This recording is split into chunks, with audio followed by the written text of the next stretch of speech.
Be that some people root Halloween in the pagan ritual that the Celtics kept.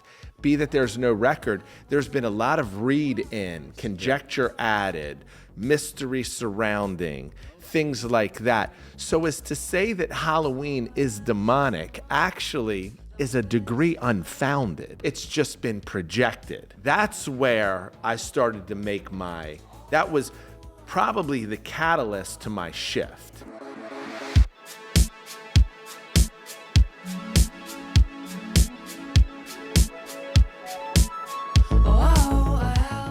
What do we say, fam? Welcome to Simplexity, a little podcast where we take seemingly complex matters or matters that people make complex, and we attempt to make them plain and simple, largely because we see them as simple, don't we, Boots? We do. I do. You just kind of tipped your hand on your frustration with this topic. I think you're right.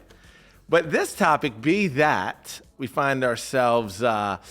when our viewers and listeners are listening to this, they find themselves likely, well, they could listen at a later date. Nevertheless, this is October the 31st, also known as Halloween. Well, this is the day before.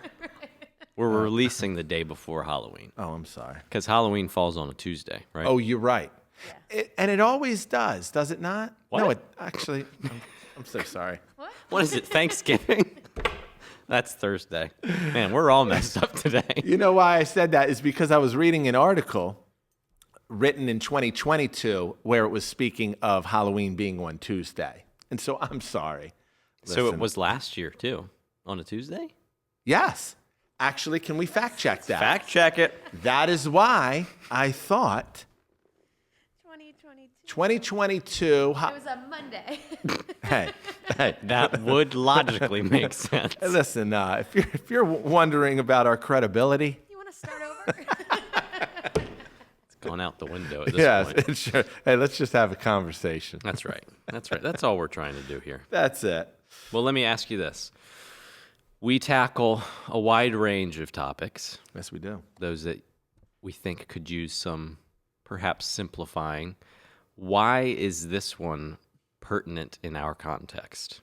I'll tell you why. That's a wonderful question and a wonderful setup. Reason being is because we find ourselves in a church context. Mm-hmm. And a church context has a diversity of views around many different questions. This question being, Halloween, should it be celebrated by Christians or should it be opposed and shunned by Christians? That has, ever since I've been in the church, and that is from I was a wee little man.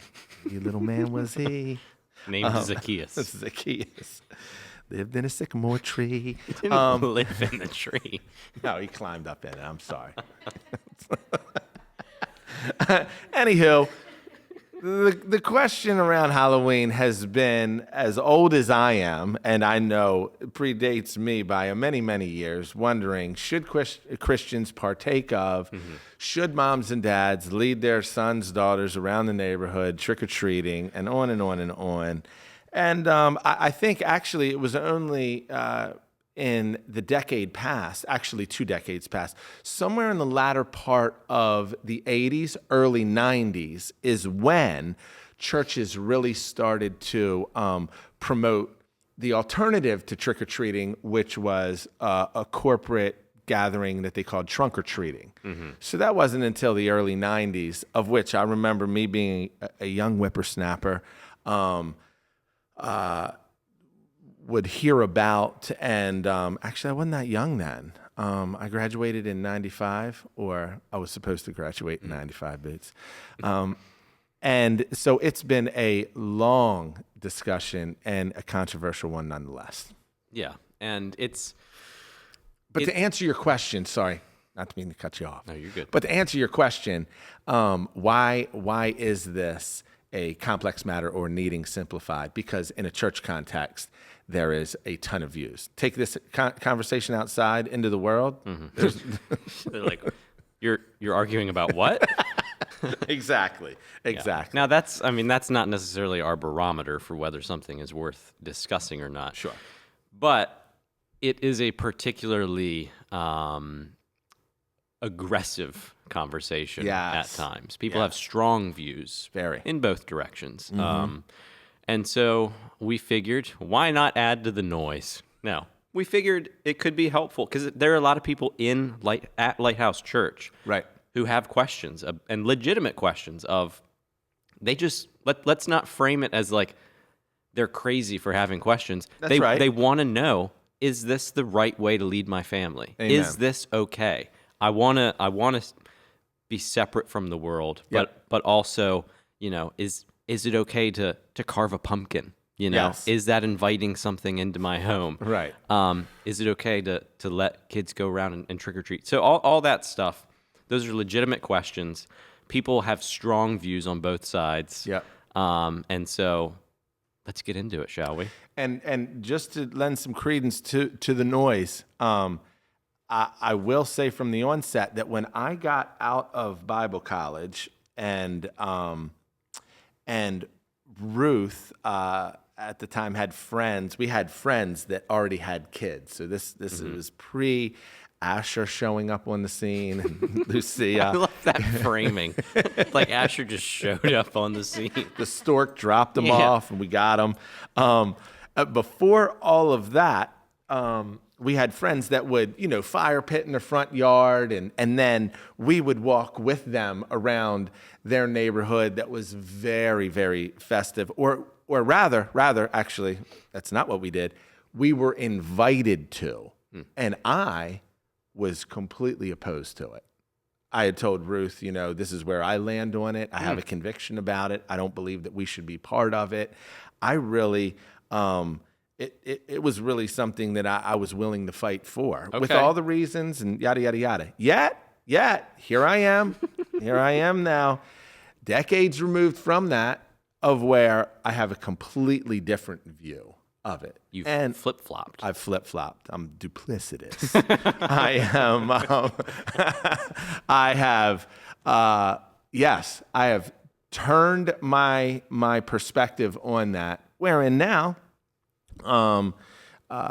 we take the kids and, hey, we got neighbors and I don't like to walk a lot. So I am completely opposed to that. So I'm the guy sitting giving the candy. Nevertheless, I just want everybody to be aware that Pastor Sammy has switched his perspective. Okay. Let's go. All right. Well, let's delve into your former opinion. Yes. And how you got there, because I think that's probably where a lot of people lie in the frustration. Yes. So what led you to that point where you were willing to stake your claim and say, no, I'm not going to be part of this? Totally. Number one, I felt a deep conviction that I did not want to promote anything that either was unclear or that unclear in it has the optics of being rooted, as many articles that you'll read, whether that be, and there are some that I would really like to encourage our readers to listen to, whether that be from the Gospel Coalition or Together for the Gospel, that really do, in their estimate, they boil it down to a matter of conscience.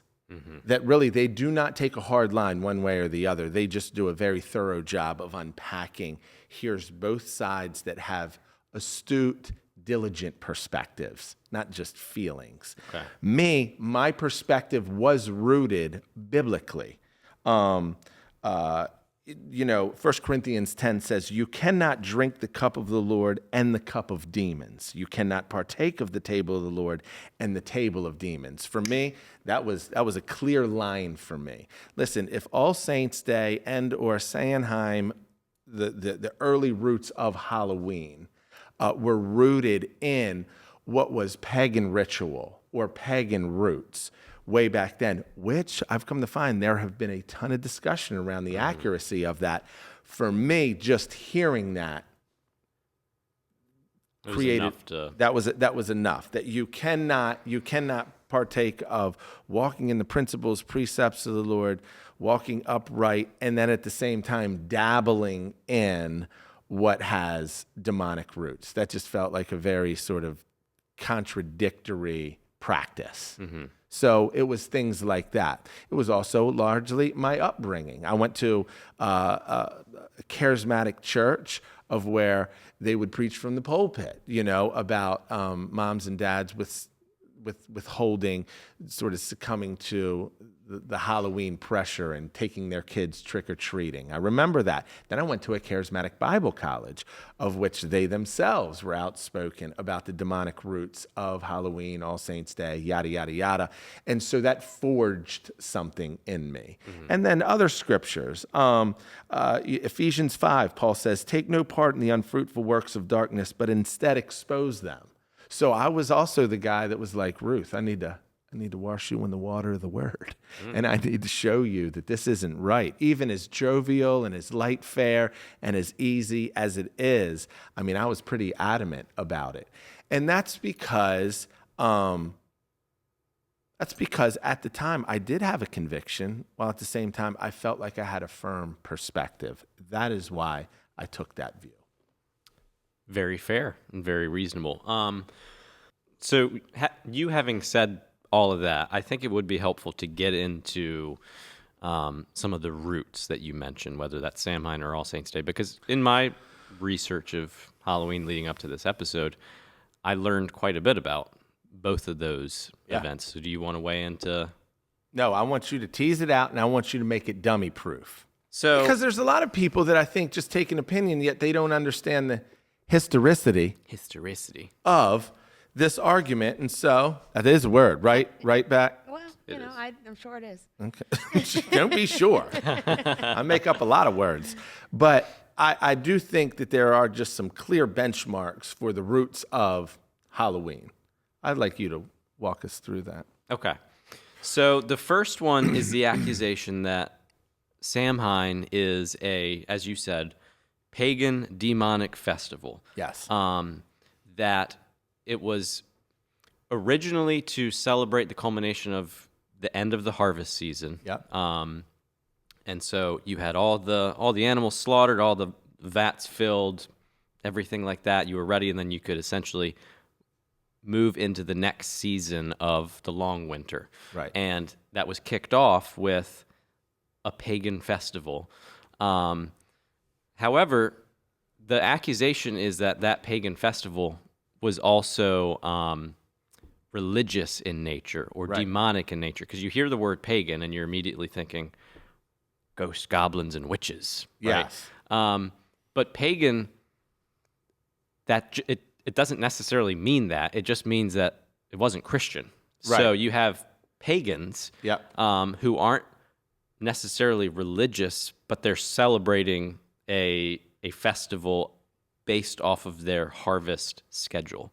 Yes. But you would argue that though they were not religious, they were still spiritual. I'm sure many of them were, but the festival itself, based off the research I did, you don't see anything that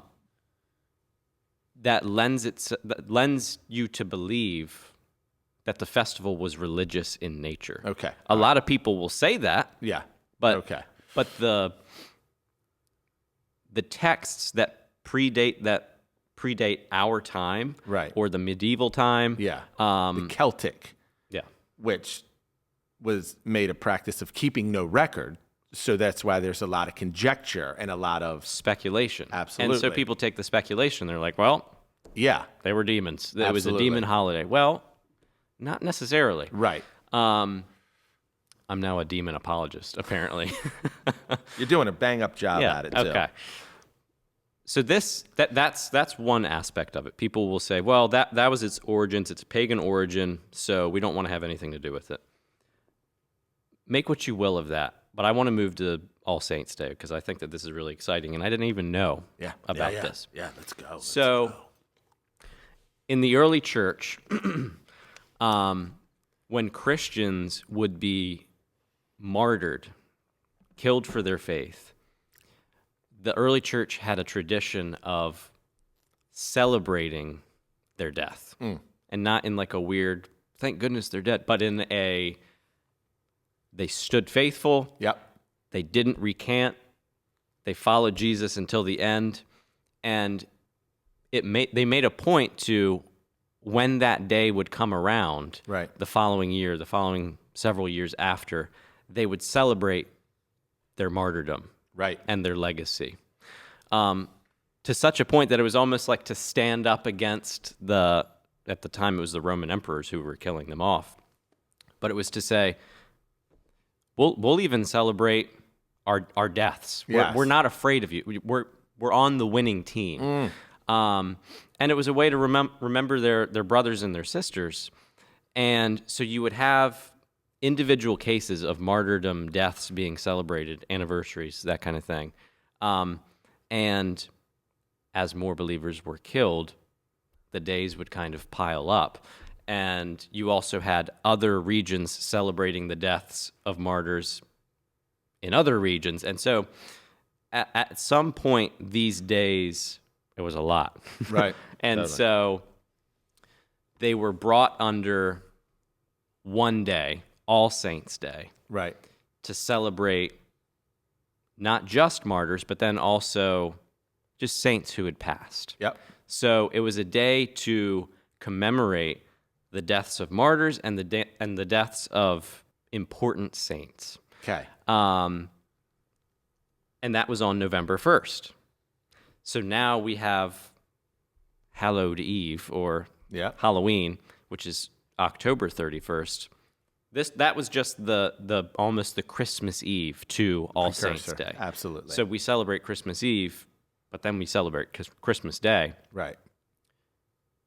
This was the same thing. So I had no idea that All Saints' Day was a thing, but that's essentially what we're celebrating. And I think that's a really important aspect to listen. Yeah, the reason why death is such a theme when it comes to Halloween is not necessarily because of ghosts and goblins. It's because we're remembering, or at least we were. Yep. We don't know our history, but we were celebrating saints who came before us. That's right. And that's a big deal. Absolutely. And and to your point, if the listener or viewer hasn't understood up until this point, do know it is, when it comes to this matter of Halloween and the convictions therein, it is very complex. Why? Yeah, Because there are a lot of ingredients in it, or a lot of competing factors, that being All Saints' Day, that be Halloween Eve, that be Samhain, that be the reason that I made the statement about the spirituality of it is because the reason that it was at the end of fall, beginning of winter, is that spiritually was thought to be where the veil between the dead and the alive was the thinnest. Mm-hmm. Why? Because it was cold, and because the fall was ending, the winter was beginning. I actually sort of believe that. I hate the cold.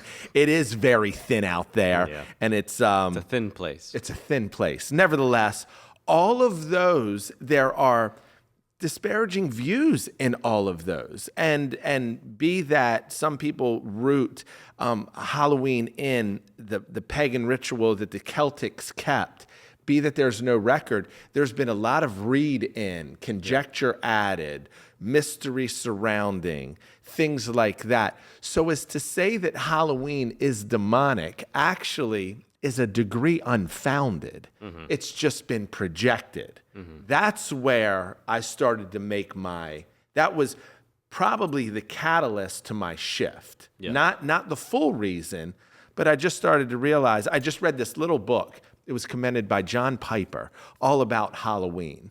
And I came to find that actually you could make the argument that Halloween is far more Christian than it is demonic. Yeah. Because of All Saints' Day.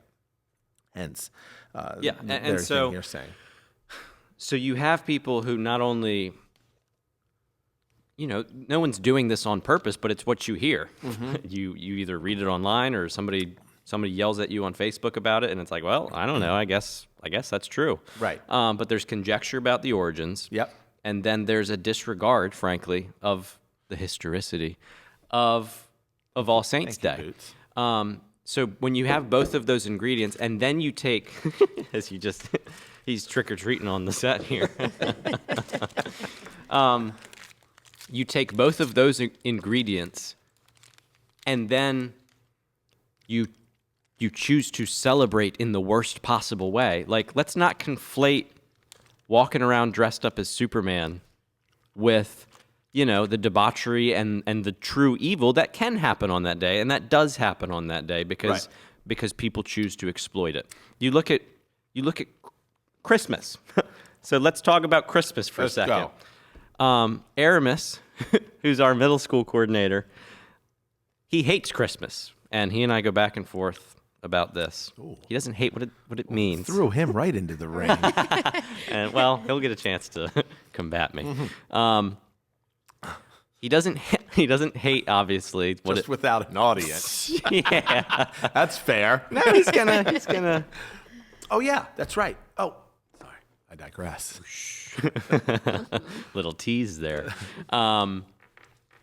He doesn't hate what Christmas represents, obviously, because he's a Christian. But he hates the mishandling of the celebration of the holiday. Okay, so he hates what he calls overly materialistic. Yep. People feeling compelled to buy something, the way that people act crazy around that time of year, all of which I agree with. Yep. But that is to say, okay, just because some people don't celebrate the right way, right, and maybe they don't even know what Christmas means, and so of course they're not celebrating the coming of King Jesus, that doesn't undermine my ability to celebrate it properly or to observe it properly in the case of Halloween. Okay, yeah, some people abuse it. Some people do awful things, and they go to parties, and they act a fool. And, in extreme examples, they're pagan wannabes, and so they do really evil stuff. Right. And, yeah, they can do that. But I can still look at the legacy of where it came from and celebrate it or observe it properly Okay, so okay. Here we go. You got me. You got my juices flowing. But I'm gonna play the devil's advocate on this. You're gonna defend the devil as we talk about Halloween. Totally. Here we go. Just as an aside, do you believe that all M&Ms taste equal? Because I can't stand blue ones. I'm sorry. I think they do taste the same. No, I couldn't disagree with you more. Could you mix those up then and then tell me which one's blue without looking? I think I can. I'd love to see it. Yeah. Let's just not do it today. Let's do it offline. But I don't like blue ones, and I think they should omit them. I love the blue ones because it's my favorite color. That's a terrible blue, too. Okay. Anyway. Go back, please. Okay.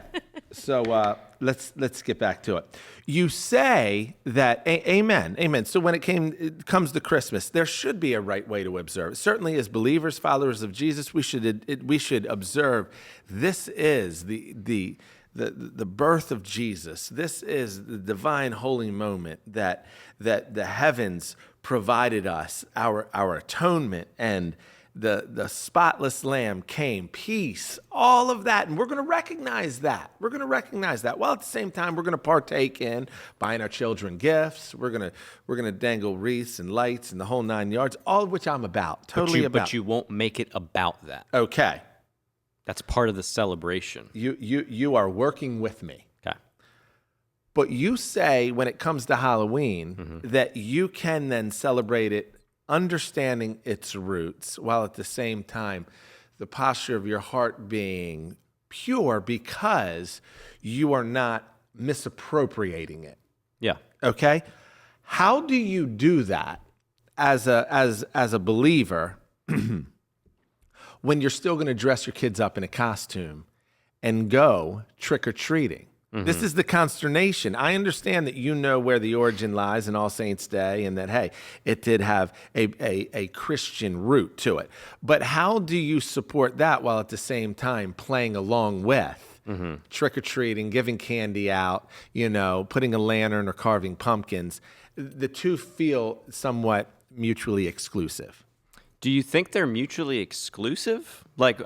So I guess the way that I frame it is, as I've already stated in this episode, let the record show, I didn't know that's what it meant, or that was its upbringing or Oh. origins. So you're just coming to the realization. I am, but I'm still saying when you're a kid especially, I think that you can partake in fun without necessarily knowing exactly what it means. Okay.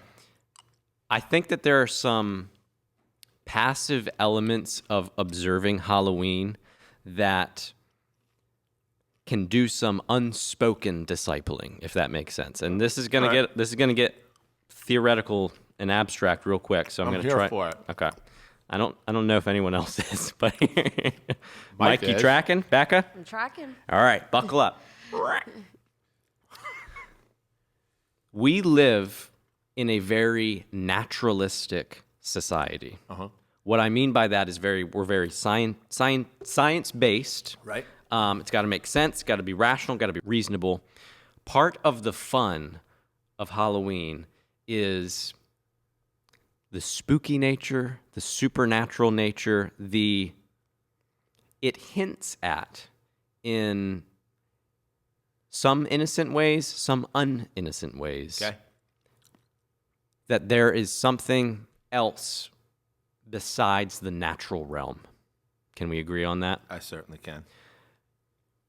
The parent's job is to take that reality that, hey, out of 365 days where we're naturalistic and scientific and enlightened, and this is how the Western world thinks, and we're very analytical and all that.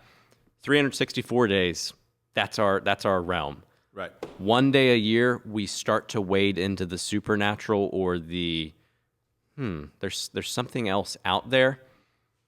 A parent can take that and say, although we don't necessarily agree with everything that the world would say, there is another realm.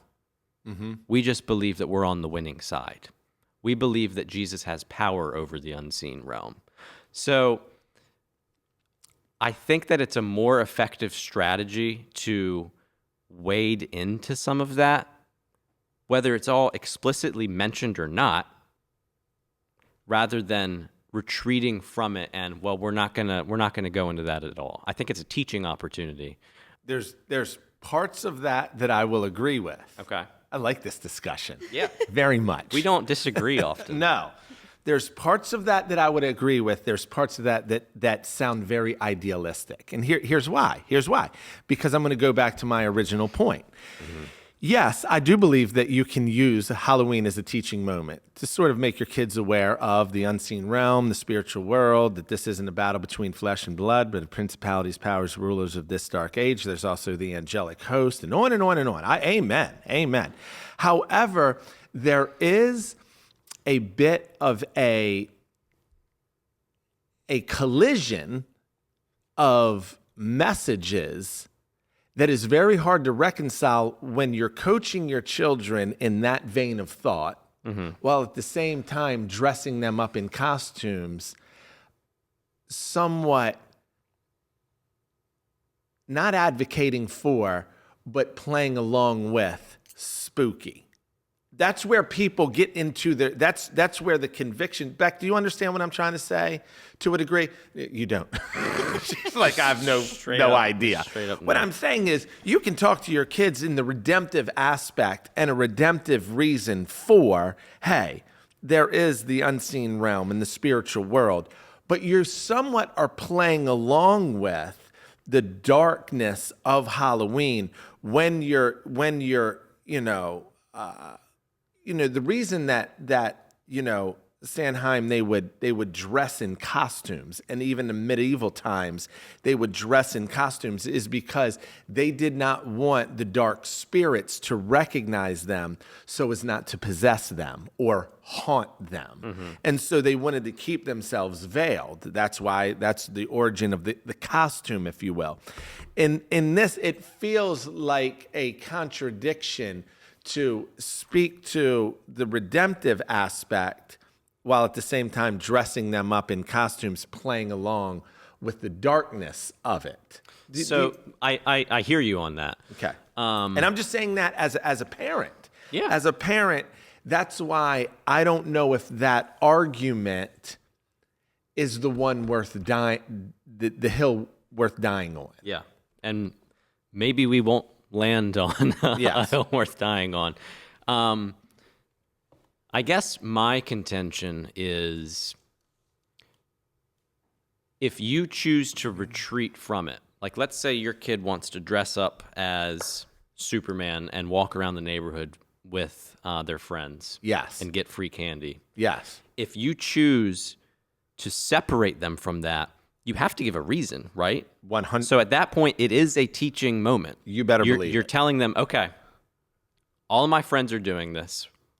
Why can't I? 100%. Valid question. We're tracking. So then you've committed. It's not a passive thing anymore. You are committing to, you're teaching them something. Yes. So at that point, what are you teaching them?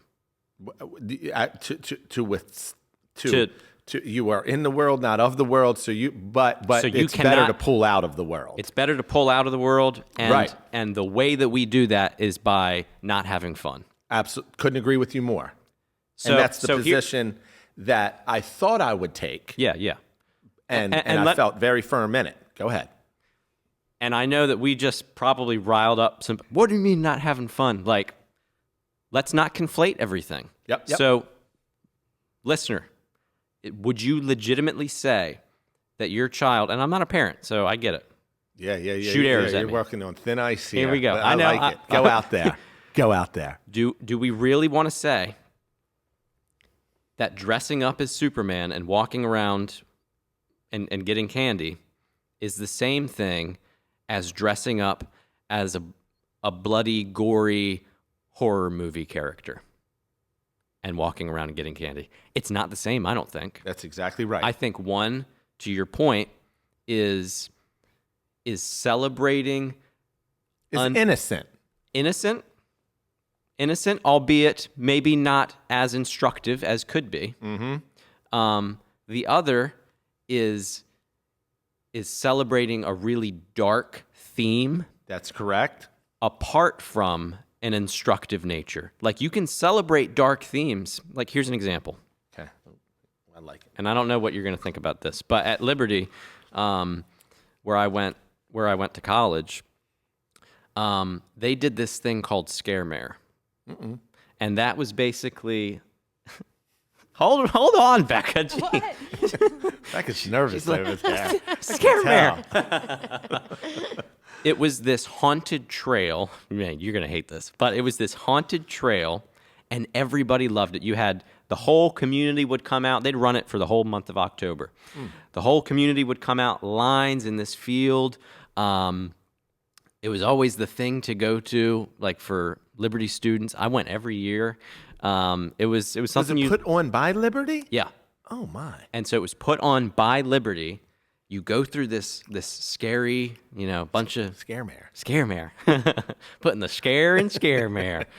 You go through this whole trail and this whole haunted house thing, and then at the end, here's where they get you. Oh, jeez. They break out into these little, essentially, Heaven's Gates and Hell's Flames? kind of. Really? It was like a witnessing opportunity. And Aramis, you're going to love this.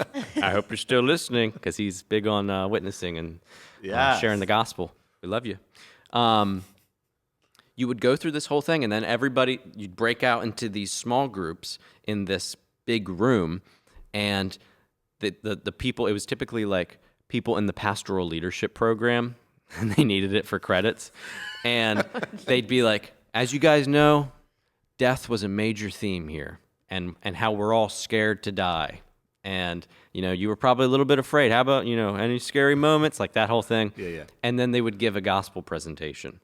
Now, say what you will about whether that's cheesy Okay. or corny, and, hold my peace. we would probably find common ground there.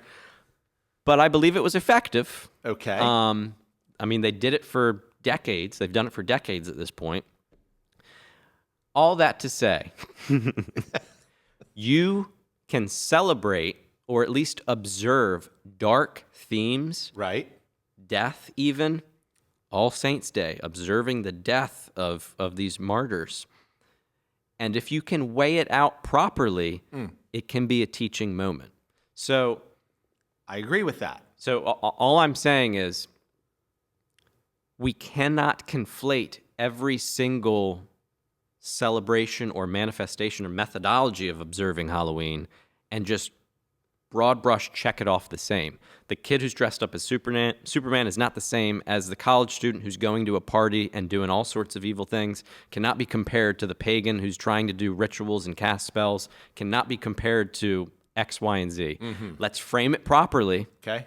Let's not wink at evil, but let's also, what are you legitimately gonna teach your child when you say they want to be, I don't know, Wally.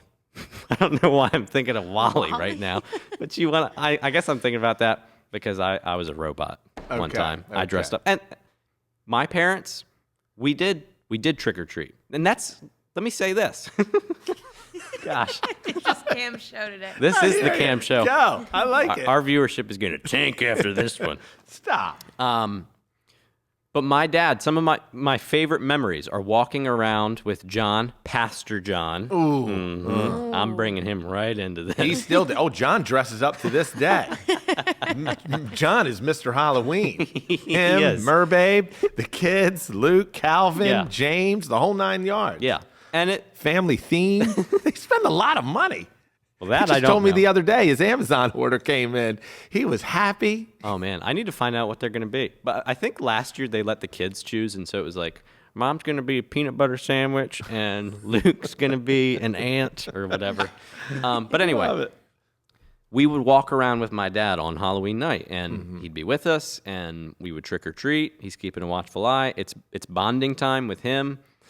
But we also were not allowed to dress up as something scary. Nah, that's it. So there were boundaries in place, and I didn't know why at the time.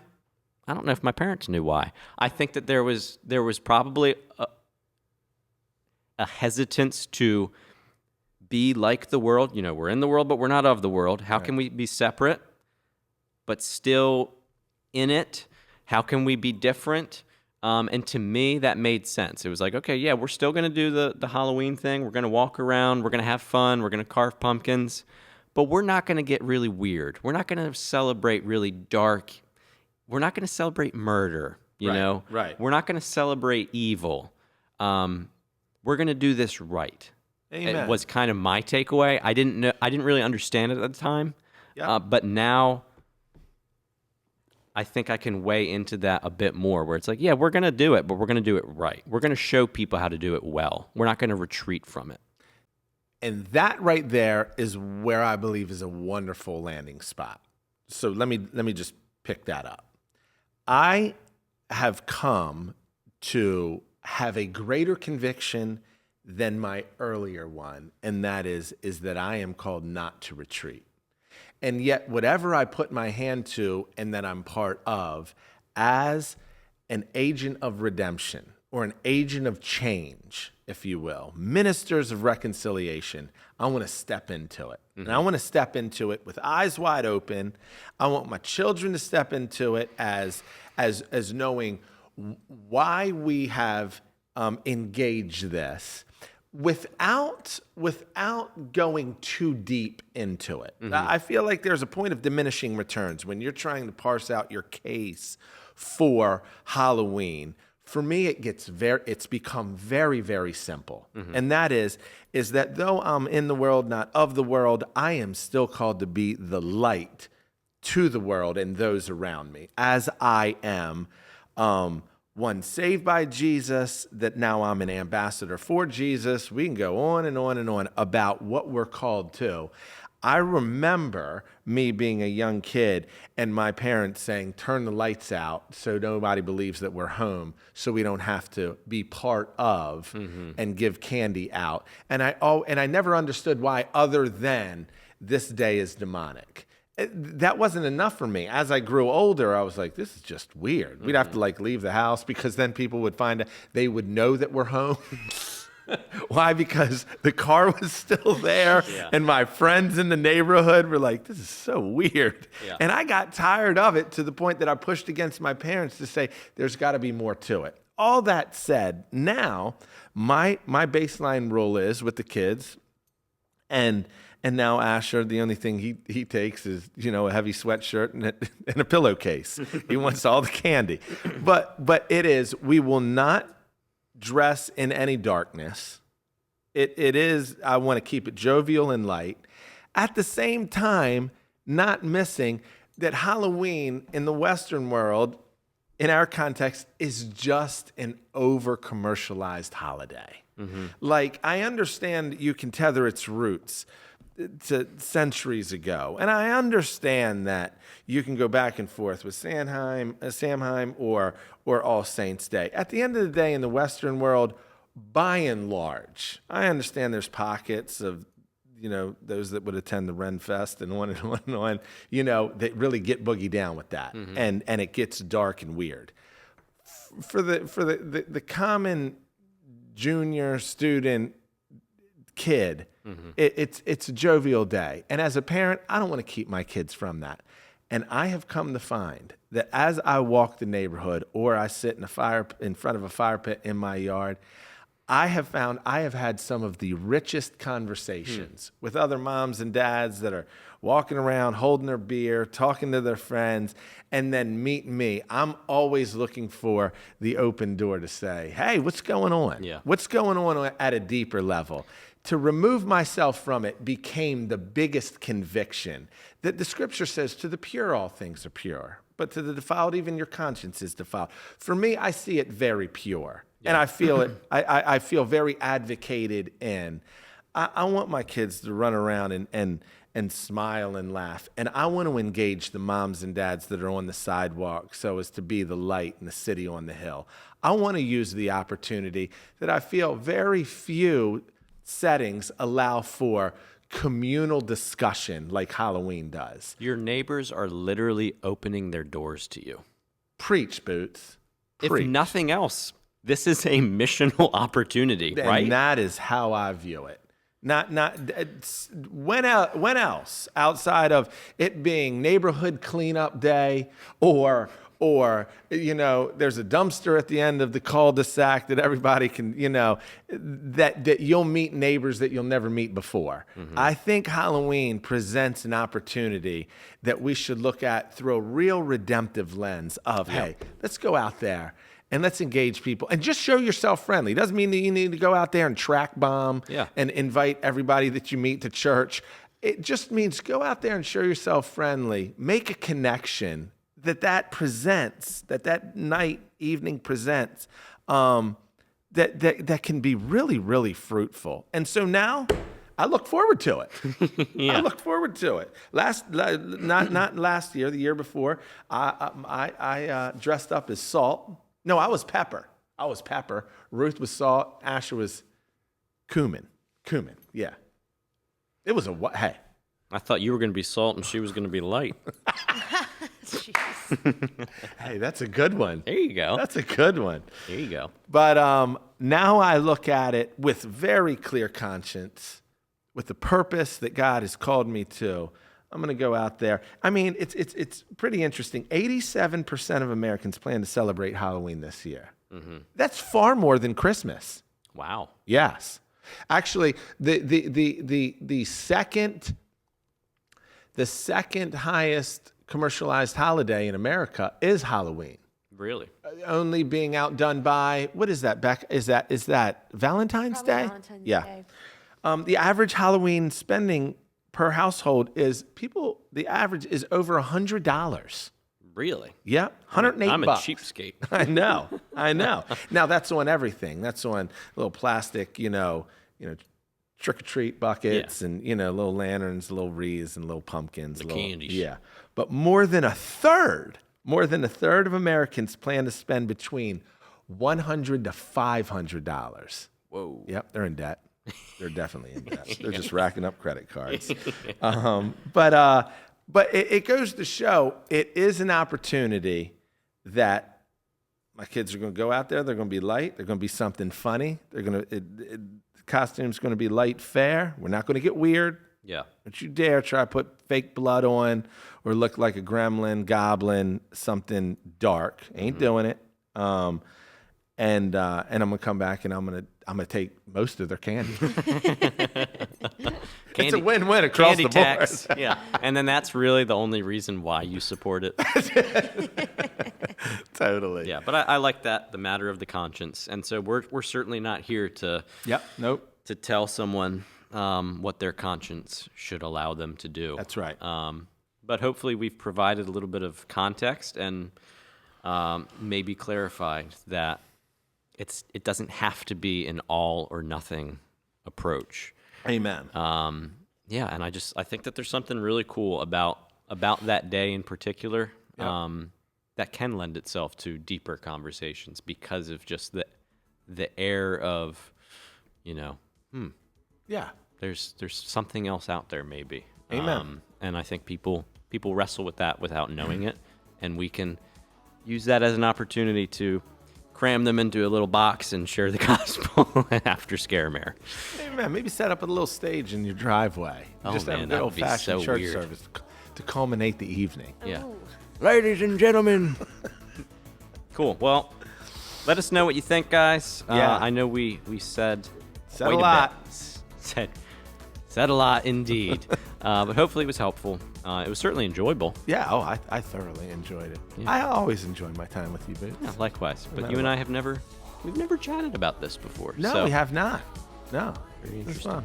So go ahead and follow us on Instagram at Simplexity Podcast. You can check us out on Spotify and Apple as well. And we appreciate you guys listening.